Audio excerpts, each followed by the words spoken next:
1920년대 독립운동 하겠습니다. 교과서 57쪽 펴세요. 여기부터 20년대 독립운동이 나와요. 그러면 왜 이걸 이렇게 나누냐? 3.1운동 이후에 일본의 통치 방식이 바뀌어요. 통치 방식이 어떻게 바뀌냐면 무단 통치에서 막 우리나라 사람들 때리고 했다가 얘네 이렇게 계속 때리니까 이렇게 계속 강압적으로 하니까 들고 일어나네? 하고 조금 부드럽게 풀어줘요. 그거를 무슨 통치라고 하냐면 문화 통치라고 해요. 문화 통치. 그래서 막 못하게 했던 것들을 이때는 좀 하게 해줘. 그러니까 예를 들면 어떤 걸 하게 해주냐면 이때는 회사도 못 만들게 했거든. 1910년대에는 회사도 못 만들게 했어. 근데 20년대에는 회사도 만들 수 있게 해줘요. 그런데 이게 말로는 되게 좋은데 알고 보면 파고 들어가면은 일본이 그렇게 호락호락하게 하지는 않거든요.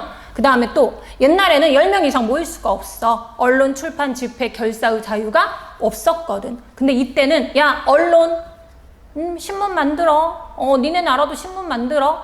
신문 만들게 해주고 그 다음에 모일 수 있게 해주고 하니까 이거를 뭐 100% 인정했다는 건 아니야. 그렇지만 옛날보다 풀어줬어요.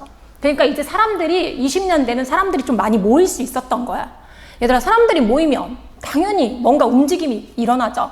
1910년대는 마치 쥐 죽은 듯이 있다가 1920년대에는 여기저기서 막 모임이 만들어져요. 이게 첫 번째 이유야. 문화 통치. 자, 그러면 선생님이 이거에 참고사항이니까 여기 옆에 간단하게 써줄게요. 자, 이 교과서 57조 여러분 제목에다가 1920년대 분위기가 어땠냐면 자, 가로치고 이렇게 짝대기 긋고 쓰세요. 자, 배경이라고 옆에다 써주자. 그러면 여러분이 좀 더 이해가 잘 될 테니까 배경은 문화 통치 시기였어요. 그래서 조금 부드럽게 풀어주니까 사람들이 많이 모일 수 있었던 거야. 그 다음에 결정적인 거는 뭐냐면 자, 쓸게요. 사회주의 사상이 유입됐다. 이전에는 잘 알지 못했던 사회주의가 1920년대에 막 들어오기 시작을 했어. 그러면 선생님 사회주의가 뭐예요? 여러분 사회주의를 모르면 여러분 이 단원이 절대 이해가 안 가요. 사회주의라는 단어를 알아야 돼. 그러면 사회주의는 왜 등장을 했냐면 원래 유럽에서 등장을 했어요. 선생님이 자 미리 필기를 해놨는데 여기 밑에 보자. 자, 사회주의. 그럼 사회주의는 뭐냐? 여러분 우리는 지금 자본주의라는 게 굉장히 익숙하지. 내가 일해서 내가 돈 벌고 내가 장사하고 싶으면 장사하고 그렇게 돈 버는 거 나쁜 일 아니잖아. 당연한 거죠. 우리는 이런 자본주의가 굉장히 익숙한데 처음에 자본주의가 생겼을 때 유럽에서 자본주의가 생겼을 때 그래 자기 돈 자기가 버는 것까지는 좋아. 그런데 이 자본을 가진 사람들이 처음 이 자본을 가져보니까 제대로 운영을 못했던 거예요. 아주 못돼 처먹은 방식으로 운영을 한 거야. 그럼 뭔 말이냐?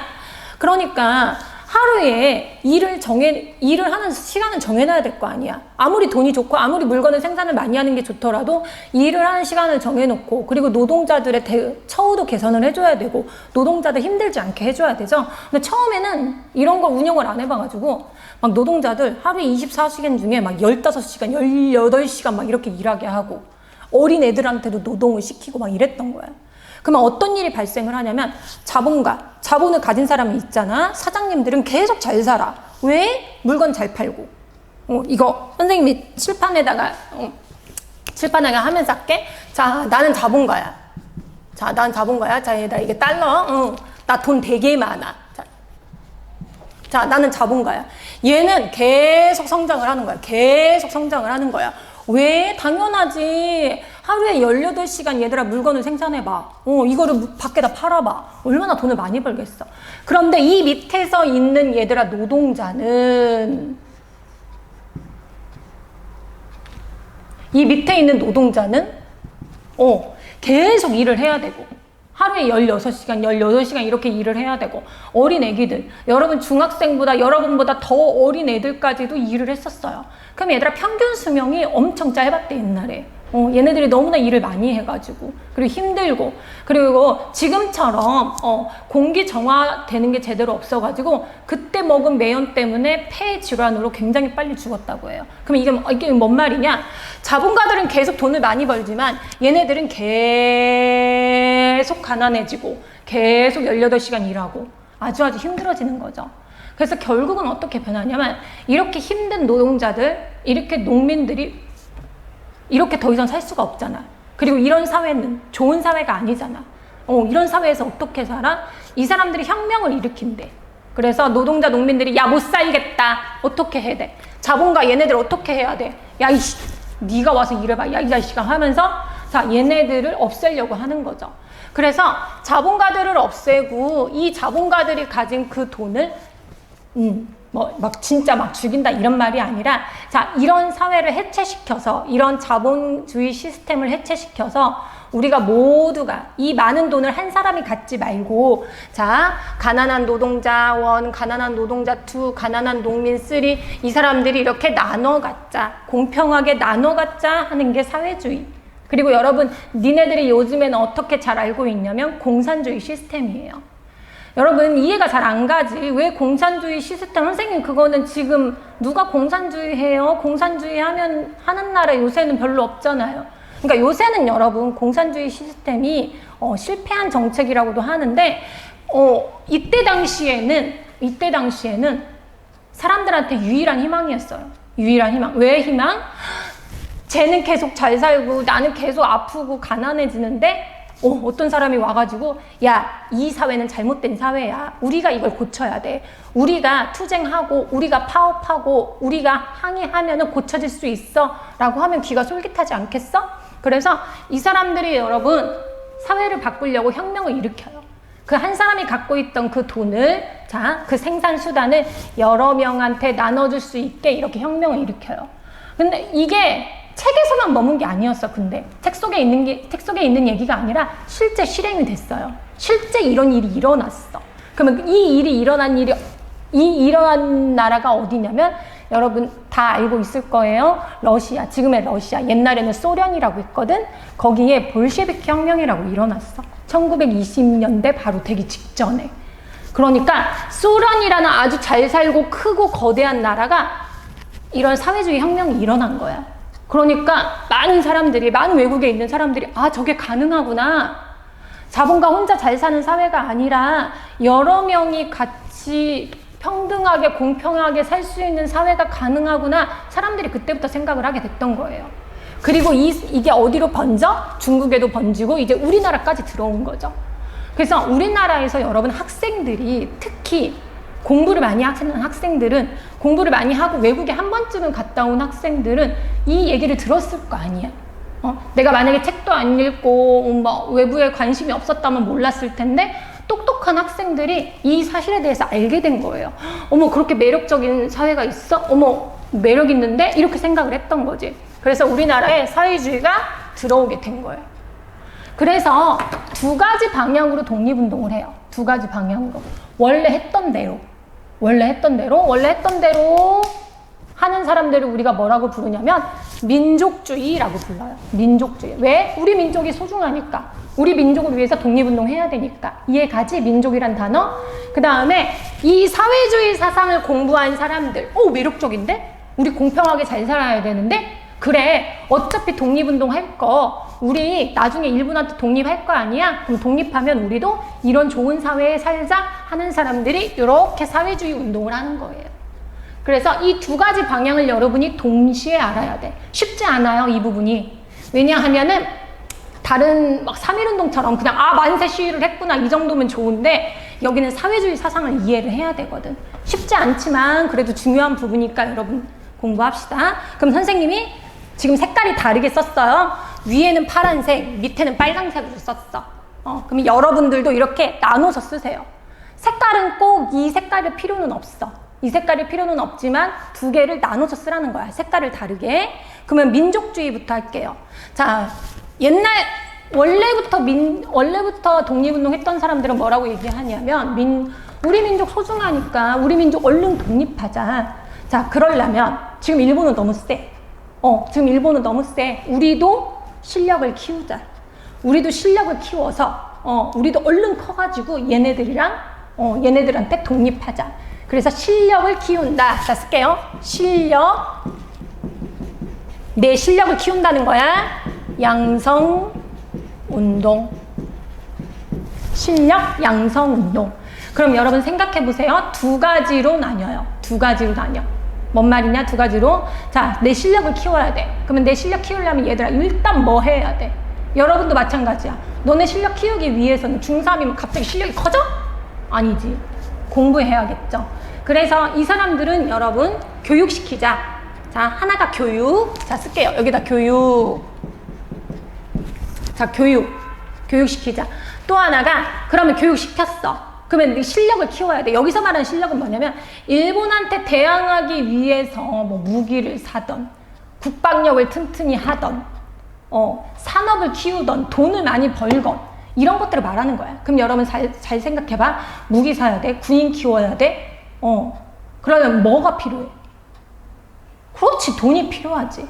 그리고 산업을 키워야 될 거 아니야. 자, 그래서 쓸게요. 산업. 이렇게 두 가지 방향으로 나갑니다. 하나는 공부시키자. 그리고 얘네들을 공부시킨 애들을 자, 적절하게 산업에 그리고 적절하게 산업에 투입하기도 하고 산업을 키우자. 이 두 가지 방향으로 나가는 거야.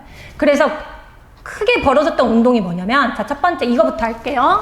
자, 여기 중요해요. 물산 장려 운동. 물산 장려 운동. 그러면 얘들아 물산이란 건 뭐냐면 물건이야. 물건. 말 그대로 물건. 지우개, 책가방, 구두 이런 물건. 장려한대. 뭐를 장려해? 물건을 쓰라고 장려를 하는 거야. 물건을 사라고 장려를 하는 거야. 그러면 어떤 물건을 사라고 하는 거냐면 자, 이때 당시에 일본이 우리나라의 회사를 아주 많이 세웠고 그리고 일본의 물건이 우리나라에 아주 많이 들어왔어요. 그러니까 일본의 물건이 우리나라보다 일본이 물건을 잘 만들었잖아. 식민지 시대에는. 걔네가 산업이 더 발달했으니까. 그러니까 당연히 우리나라 고무신 안 사는 거지, 사람들이. 일본의 구두 사는 거지. 그러면 여러분 우리나라 경제, 우리나라 기업이 죽겠죠. 계속 죽겠지. 그러니까 애국심에 호소를 하는 거죠. 자, 쓸게요. 자, 물산 장려 운동. 자, 작대기 긋고 뭐라고 쓰냐면 국산품을 애용하자. 국산품을 애용하자. 야, 우리 거 애용하자. 물론 약간 떨어져. 질이 약간 떨어지긴 하지만 그래도 우리 기업을 키워야, 우리 기업을 먼저 키워야 얘네들이 또 돈을 투자해서 더 좋은 물건 만들고 또 우리나라 사람들 더 고용 많이 할 거 아니냐. 일본이 잘 되는 것보다 우리가 잘 되는 게 낫지 않겠냐. 일리가 있죠. 그래서 애국심에 호소를 해요. 그럼 여러분 지금 같으면은 뭐 지금이어도 여러분이 사지 않겠어? 우리나라 거 사지. 물론 우리나라는 지금은 막 품질도 좋고 하니까 근데 우리나라 거 사지 않겠어? 그래서 당시에 많은 사람들이 우리나라 제품을 사요. 그럼 어디에서 시작됐냐? 이게 시험 포인트로 나올 때가 있거든. 어디에서 시작됐냐? 짝대기 긋고 평양에서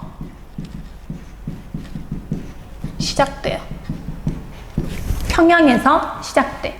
그래서 왜 선생님이 이걸 설명하냐면 이게 시험에 어떻게 나오는 경우가 있냐면 여러분 우리가 일제강점기 되기 전에 국채보상운동이라고 했어요. 일본에 진 빚을 갚자 해서 사람들이 막 성금을 모았잖아. 1907년에. 근데 이게 맨 처음에 대구에서 시작을 하거든. 그런데 이거랑 그거랑 이렇게 연결돼서 나올 수도 있어. 그럼 만약에 시험에 물산 장려 운동은 대구에서 시작됐다. 절대 아니잖아. 그러니까 평양에서 시작됐다. 이 정도 기억하세요. 여러분 나머지 내용은 필기 안 할게요. 교과서에 다 나와 있으니까. 그럼 말로만 설명할게요. 그럼 얘들아 이거는 성공했을까 실패했을까? 크게 성공하지 못해요. 만약에 막 성공했으면 우리나라 기업들이 막 컸을 거 아니야. 그럼 왜 성공하지 못하냐? 자, 첫 번째 이유는 자, 국산품을 샀어. 만약에 우리나라 만약에 예를 들어 갤럭시를 샀어. 그러면은 모든 사람들이 다 갤럭시만 산단 말이야. 그러면은 갤럭시 폰이 나오는 그 대수는 한정돼 있지. 1년에 만약에 1000대 나오는데 모든 사람들이 그걸 사려고 해봐. 그래서 막 가격이 막 뛰는 거야. 가격이 막 뛰니까 물가가 오르니까 오히려 우리나라 사람들한테 안 좋은 영향을 미치기도 하고 두 번째는 자 이것도 마찬가지로 기업이잖아. 우리나라 기업이잖아. 우리나라 막상 도와줬더니, 막상 고무신 사줬더니, 우리나라 옷 사줬더니, 이 돈이 다시 우리한테 돌아오지 않고 그 기업가만 잘 살더라 이거야. 이런 건 누가 지적했냐면 이쪽 사회주의. 이 사람들이 지적을 해요. 야, 실컷 국산품 사줬더니 우리한테 떨어지는 건 하나도 없고 노동자한테 떨어지는 건 하나도 없고 너만 잘 살잖아. 이런 비판을 하게 됩니다. 그래서 물론 취지는 굉장히 좋죠. 취지는 굉장히 좋지만 크게 성공하지는 못했어요. 그래도 그 의도는 굉장히 좋죠. 그래서 기억을 합시다. 그 다음에 자, 교육 볼게요. 교육. 여러분, 일본이 우리나라를 교육을 안 시켰냐? 교육 시켰다? 근데 얘네 너무 웃겨. 교육을 시켜도 어떻게 시키냐면 우리나라 애들한테는 뭐만 가르쳐? 막 더하기 빼기만 가르쳐. 우리나라 애들한테는 글자 쓰는 거 막 그런 거 조금 그런 거 가르치고 또 뭐 가르치냐면 만약에 지네 공장에 쓸 노동자 키우려고 그러면서 그런 기술 교육만 시켜요. 실업 교육만 시켜. 그러면 정작 내 삶을 바꾸고 내 삶을 변화시키고 하는 이렇게 하려면 여러분, 그리고 사회에 대해서 이해를 하고 전 세계의 뭐 흐름을 이해하려면 여러분 좀 고등 교육을 받아야 되거든. 좀 어려운 책도 읽어봐야 되고. 근데 그런 교육은 하나도 안 시키는 거야. 왜? 얘네가 똑똑해지면 안 되잖아. 조선 사람들이 조선이 아니지? 얘네들이 똑똑해지면 안 되잖아? 그러니까 고등교육을 안 시켜요. 일본 애들한테만 시키고. 엄연한 차별이죠. 이거 교과서에 나왔어요. 여러분 외우지 마시고 일본이 우리를 차별했구나. 똑똑하게 교육을 안 시켰구나. 그럼 여러분 고등교육, 높은 수준의 교육은 어디에서 시켜? 높은 수준의 교육은 그렇지 대학교에서 한단 말이야. 대학교. 근데 쥐들은 대학교 있으면서 우리나라는 그때 대학교가 없었던 거야. 자, 그래서 이걸 뭐라고 써? 자, 땡땡 하고 쓸게요. 자, 우리도 대학 세우자. 밀립. 여러분 설립한대 대학교를. 그런데 여기서 포인트 점 찍을까? 누가? 백성 민자잖아. 밀립대학 설립 운동. 그럼 여러분 이거는 말을 풀어서 쓸 필요도 없어요. 말 그대로 대학교 만들자. 그런데 일본 놈들이 안 만들어주니까 누가 만들자? 우리가 만들자. 그럼 우리가 만들려면 여러분 학교 만들려면 뭐 있어야 돼? 그렇지, 돈 있어야지. 성금 모금하자. 자, 그럼 이렇게 짝짝이 웃고 쓸게요. 성금을 모금해요. 성금을 모금해. 자, 근데 이 성금을 모금한다? 모금해서 여러분 고등학교 올라가면 더 자세히 배워요. 이상재라는 사람이 맨 처음에 시작을 해요. 이상재. 근데 뭐 외울 필요는 없어요. 고등학교 때 또 배우니까. 성금 모금을 해서 우리 대학교 만들자. 이렇게 해. 근데 당연히 짝대기 긋고 일본이 방해하지 않겠어? 일본의 방해. 일본이 방해를 했어요. 그리고 성금이 제대로 모아지질 않았어. 그리고 일본이 어떻게 하냐면 야, 알았어. 니들도 대학 만들어줄게. 그렇게 원한다면 니들도 대학 만들어줄게. 그러니까 여러분 우리나라 사람들이 대학 만드는 꼴은 못 보겠다는 거야. 그래서 이 사람들이 대학을 만들어주는데 그 대학 이름이 뭐냐면 다 쓰세요. 경성제국대학이에요. 그러면 여러분 경성제국대학은 뭐냐면 경성이 서울이야. 그러면 지금 서울에 대학교가 만들어졌다는 거야. 서울대학교가 서울대학교의 전신이 경성제국대학인 거죠. 그래서 이렇게 대학교를 만들어주고 결과적으로는 못 만들게 해요. 밀립대학 설립운동도 성공하지 못했습니다. 그렇지만 굉장히 많은 노력을 했고 산업을 일으키기 위해서 노력을 했고 교육을 위해서 노력을 했죠. 이게 민족주의 운동의 중심 사건 2개예요. 그래서 여러분 이 2개 다 기억을 해야 돼요. 물산장려운동과 밀립대학 설립운동. 자, 그러면은 이제 사회주의 학계. 자, 얘네는 좀 약간 달라. 물론 뭐 교육시키고 산업이 중요하다, 뭐 안 중요하다 그런 의미가 아니야. 근데 약간 방향이 달라요. 그럼 뭔 말이냐? 사회주의자들은 뭐라 그래? 야, 너만 돈 갖고 있지 말고 우리 다 잘 사는 사회 만들자고 그러잖아. 그러면은 여러분 사회주의자들한테는 소중한 사람들이 누구야? 이 네모칸 밑에다 쓸게. 이 밑에다. 자, 누구야? 농민. 지금 힘들게 사는 농민. 그 다음에 자본가 밑에서 고생하는 노동자. 이런 사람들이 소중하지 않겠어? 그리고 여러분 아까 말했죠. 사회주의는 어떤 애들이 많이 공부를 했다고. 어떤 애들이 많이 공부했어. 책 많이 읽고 그런 애들이 공부를 많이 했어. 그래서 이때 누가 관심이 많았냐면 학생들도 사회주의 운동에 관심이 많았어요. 그 다음에 자 여러분 잘 생각해봐. 내가 만약에 50이 넘었어. 내가 만약에 50이 넘었고 나는 지금 사장님이어서 돈을 많이 벌어. 그러면 얘들아 사회주의가 좋겠어? 아니죠.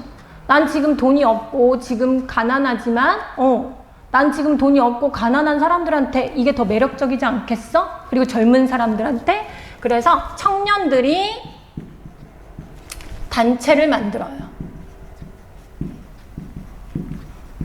자, 네모칸 아래 이렇게 쓰세요. 절대 외우지 말고 이해만 하면 됩니다. 그럼 여러분 얘도 단체, 얘도 단체, 얘도 단체, 단체 만들어서 무슨 운동을 해? 야, 우리 좋은 사회 만들어보자. 사회운동을 해요. 사회운동. 그러면 여러분 여기서 만약에 역사교과서에서 사회운동이란 단어가 나오잖아. 그러면은 이 운동은 누가 했다? 보통 농민이나 노동자나 이런 사람들이 했다. 이렇게 이해하면 됩니다. 그러면 여러분 가장 대표적으로 누가 그러면 이 중에서 여러분 잘 봐봐. 물론 뭐 많은 사람들이 사회주의한테 매력을 갖긴 했지만 누가 가장 힘들었겠어? 일제강점기 시대에 일본이 막 핍박하고 가뜩이나 가난했는데 더 가난해지고 자 이런 사람들이 있었겠죠. 그러면은 자 첫 번째 이 중에서 힘들었던 사람 농민들이 운동을 해요. 농민운동. 그 다음에 두 번째 힘들었던 사람이 노동자들. 자, 그러면 이 운동은 지울게. 그러면 얘네가 뭐라고 하냐? 얘들아, 잘 생각해봐. 자, 사장님한테 가가지고, 저 월급 500원 올려주세요. 하고 정중하게 말하면 올려줘? 아, 물론 요즘에는 가능할 수도 있어. 근데 여러분, 그 옛날에 500원 올려주세요 하면은, 네, 알겠습니다. 네, 노동자님 이러겠어? 그러니까 어떤 방법을 취하냐면 파업을 하는 거죠. 그 파업을 여러분 교과서에서 어려운 말로 뭐라고 하냐면 자 쓸게요. 쟁의라고 해요. 소작쟁의. 그러면 자 쟁의는 싸우는 거야. 올려달라 막 이렇게 싸우는 거야. 그 다음에 소작. 왜 농민한테 여러분 소작이라는 말이 붙었냐면 자, 옛날에는 소작농이 되게 많았어요. 나는 농민은 농민인데 나는 소작이다, 소작? 그럼 쌤, 소작이 뭐예요? 자, 이게 뭐냐면 원래 땅 주인이 있어. 정왕동에 예를 들면 땅 주인이 있어. 근데 땅 주인은 다른 사람이야. 나는 이 땅의 주인이 아니야. 그럼 여러분 땅 주인이 그 넓은 땅 다 할 수가 없으니까 빌려줘요. 그러면은 나는 그 땅을 빌려가지고 농사를 짓는 거야. 그럼 여러분 빌린 값을 내야 될 거 아니야. 그렇지. 빌린 값 내야지. 그럼 1년에 내가 여기 빌려가지고 100만 원 벌었어. 이 땅 빌려서 100만 원 벌었어. 그럼 빌린 값 내야지. 그럼 여러분 어느 정도가 적당하겠어? 너네 어느 정도는 낼 수 있어요? 100만 원 중에? 아 고맙습니다 하고 빌린 값 줄 수 있겠지. 어느 정도는 줄 수 있겠지. 그런데 이것들이 못해 쳐먹어가지고 막 얼마를 달라고 그러냐면 막 60%, 70%, 80%를 달라고 해요. 그리고 나중에는 막 비료값도 내라고 그러고 뭣도 내라고 하니까 여러분 내 수중 안에 100만 원 중에 내 수중 안에 남는 건 10만 원밖에 없는 거야. 살 수가. 그러니까 인간의 삶이 불가능할 정도로 그렇게 어려워지는 거죠. 그럼 여러분 당연히 파업해야 되지 않겠어? 근데 그전에는 용기를 못 내고 있다가 이런 사회주의라는 말 야 그런 사회도 있대. 가만히 있으면 안 된대. 가서 항의해야 된대. 이런 말을 들으니까 농민들이 그래 우리도 가서 항의하자. 우리도 가자 해서 쟁의를 일으키는 거야. 파업을 하는 거예요. 그러면 여러분 쓰세요. 가장 대표적인 쟁의가 뭐냐면 자 이거는 외워야 됩니다. 암태도 소작쟁의. 암태도 소작쟁의. 그러니까 여러 개의 소작쟁의 중에 제일 유명한 거 하나만 기억하면 돼. 자, 여러분 지역 이름이에요. 도가 들어갔으니까 얘들아 뭐의 이름일 것 같아? 그렇지. 섬의 이름이지. 제주도 이런 것처럼 암태도. 여러분 암태도가 어디에 있냐면 지금 목포에서 배 타고 가면은 있는 섬이에요. 근데 그 섬에서 농민들이 농사를 짓는데 소작농들이 농사를 짓는데 이놈의 못돼 처먹은 땅 주인이 수당료를 너무 많이 내라고 하는 거지. 그래서 이 사람들이 거기서도 파업하고 못 내겠다 소장료를 내려달라 하는 거지. 그리고 배 타고 얘들아 와서 목포까지 와서 또 막 데모를 해요. 그리고 여러분 그때 당시에 일본 경찰들이나 우리 그 조선의 경찰들, 조선 총독부의 경찰들은 여러분 누구 편이었겠어? 땅 주인 편이잖아. 짜증나잖아. 그러니까 경찰을 상대로 파업도 하고 지주를 상대로 파업도 하는 거예요. 그럼 여러분 이게 어라? 나중에 성공한 거야. 알았어. 농민들이 계속 파업을 하니까 여러분 농사 지을 사람이 없으니까 더 이상 농사 지을 사람이 없으니까 지주들이 알겠어. 수당료 내려줄게. 옛날에 90만 원 받았다면 내가 내려줄게. 70만 원, 60만 원 이렇게 내려줄게 하고 합의를 봐요. 그럼 얘들아 여기 봐봐. 성공한 거지. 그럼 얘들아 여기서 이제 용기를 얻었겠죠. 이런 식으로 사회운동이 펼쳐졌다는 거야. 야, 너만 잘 먹고 잘 사냐? 우리 농민들도 잘 먹고 잘 살자? 뭐 이런 거죠. 그 다음에 여기서 말하는 노동자들은 여러분 누구 생각하면 되냐면 공장에서 일하는 노동자들을 생각하면 돼요. 그럼 이 노동자들이 근로 조건이 안 좋아. 하루에 너무 많은 시간을 일해. 그리고 대우가 안 좋아. 그리고 월급이 너무 적어. 이런 경우에 우리 파업을 할 수 있겠죠. 그래서 이거를 교과서에서 뭐라고 부르냐면 노동자들이 쟁의를 했다 이렇게 표현을 해요. 노동쟁의. 그러면 교과서에는 쟁의라고 나와 있지만 니네들은 이렇게 이해해도 돼요. 파업했다고 생각하면 돼. 그러면 여러분 만약에 내가 노동자야. 하루에 막 18시간씩 일해. 너무 많잖아. 그럼 8시간 일하게 해주세요. 그리고 월급은 막 너무 조금 줘. 500원 줘. 그러면 월급 올려주세요. 얼마로 올려주세요. 이거를 점잖게 말하는 방법도 있지만 이 요구 조건이 들어지지 않을 때는 어떻게 해? 올스톱 하는 거지. 나 회사 안 나가.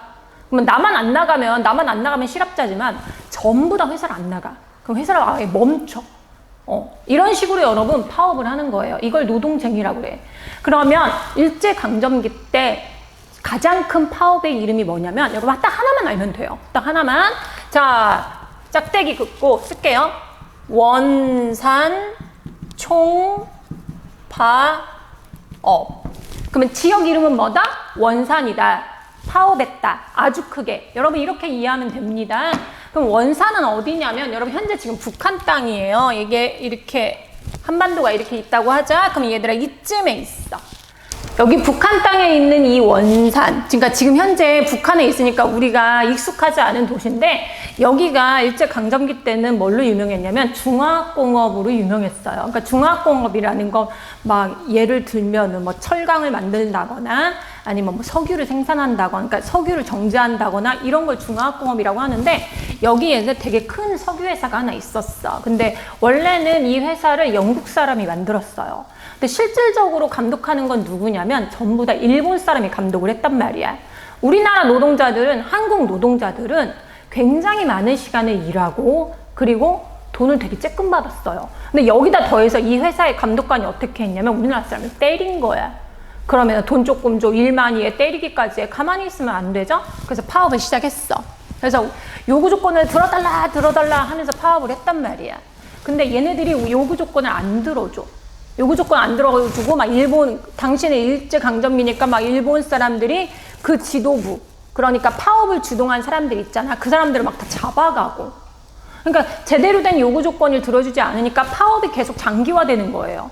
그럼 여러분 생각해 보세요. 회사가 멈추는 것도 문제지만 계속 파업을 하면 이 사람들 먹고 살 게 없잖아. 그래서 어떻게 했냐면 나중에는 이 한국 사람들이 우리나라 사람들이 야 이거는 우리들만의 문제가 아니다. 이 사람들 도우자 해가지고 이 사람들한테 먹을 것도 보내주고 돈도 보내주면서 이 파업을 지지해줘요. 그러니까 여러분 한번 생각해봐. 한 달만 일 안 해도 먹고 살기 힘들잖아. 월급 안 나온다고 생각해 보세요. 그런데 이게 4개월이나 지속이 될 수 있었던 건 우리나라 사람들이 여기에 참여하지 않아도 여기 가족이 아니더라도 이 사람들한테 돈도 보내주고 먹을 것도 보내줘서 이렇게 길게 가능해졌다는 거예요. 그러면 결과적으로 어떻게 됐냐? 자, 이 회사는 이 사람들의 요구 조건을 들어주지 않았어요. 그러니까 너무나 이 파업이 지속되니까 더 이상 4개월 동안 먹고 살기가 힘들잖아. 그러니까 이제 버티다 해서 나중에는 야, 해체하자. 우리 새로운 직업 찾자. 해서 4개월 만에 이 파업이 끝나요. 그렇지만 선생님 그럼 요구 조건 들어준 게 아니니까 실패했잖아요. 근데 이렇게 생각하면 안 되는 게 우리도 저렇게 파업을 하는구나. 할 수 있구나. 사람 저렇게 해야 되지. 만약에 우리가 힘들게 일하고 말도 안 되는 대우를 받고 하면 우리도 저렇게 해야지. 이런 생각을 사람들한테 심어주게 됐고, 그리고 많은 사람들이 이 사람들을 도와줬어요. 그러니까 이게 단순히 그냥 노동자 파업이 아니라 일제에 저항하는, 그리고 잘못된 거에 저항하는 이런 모습을 사람들이 단합해서 보여줬다는 게 의미가 있다는 거예요. 그렇지만 여러분 시험에서는 막 구구절절히 자세히 나오지는 않아요. 그래도 단어는 기억해야 되겠지. 원산에서 노동자들이 파업을 했다. 이렇게 기억을 하면 됩니다. 그러면 여러분 이 칠판에 쓴 내용을 막 달달달달 모두 외우기가 힘들죠. 그렇지만 핵심 단어들. 자, 첫 번째 물산장려운동. 자, 선생님이 동그라미 치면서 할게요. 이거는 자, 물산장려운동. 그 다음에 두 번째 밀립대학 설립운동. 그 다음에 세 번째 암태도 소작쟁이. 그 다음에 네 번째 원산 총파업. 이런 핵심 단어는 기억하세요. 핵심 단어는 기억하시고. 그러면 두 번째 포인트는 뭐냐면 이 물산장려운동과 밀립대학 설립운동은 민족주의 계열이다. 이렇게 여러분이 이해하시고, 노동자와 농민들이 이렇게 쟁의를 했구나. 이거는 어떤 계열? 사회주의 계열이다. 이렇게 여러분이 이해를 하면 돼요. 1920년대는 이렇게 둘이 양쪽으로 나뉘어서 독립운동을 합니다. 나뉘어서. 물론 독립운동도 하고, 그 다음에 노동자나 농민의 권리를 신장시키는 운동도 하고, 뭐 여러 가지 방향으로 하긴 하지만 이렇게 두 가지로 나눴다. 이거 꼭 기억해야 돼요. 그러면 나중에 정말 중요한 거 하나를 배우는데, 이 두 운동이 처음에는 이렇게 나눠져 있었어. 민족주의를 지지하는 사람과 사회주의를 지지하는 사람이 나눠져 있었거든요. 그런데 이렇게 합쳐져요. 그 합쳐진 단체의 이름이 정말 출제가 많이 돼요. 정말 중요하고. 그러면 이 합쳐지는 건 여러분 선생님이 다음 시간에 하겠습니다. 오늘은 뭐만 이해하냐? 1920년대에 이런 독립운동이 있었고 이렇게 둘로 나눠졌다. 이것만 기억하세요.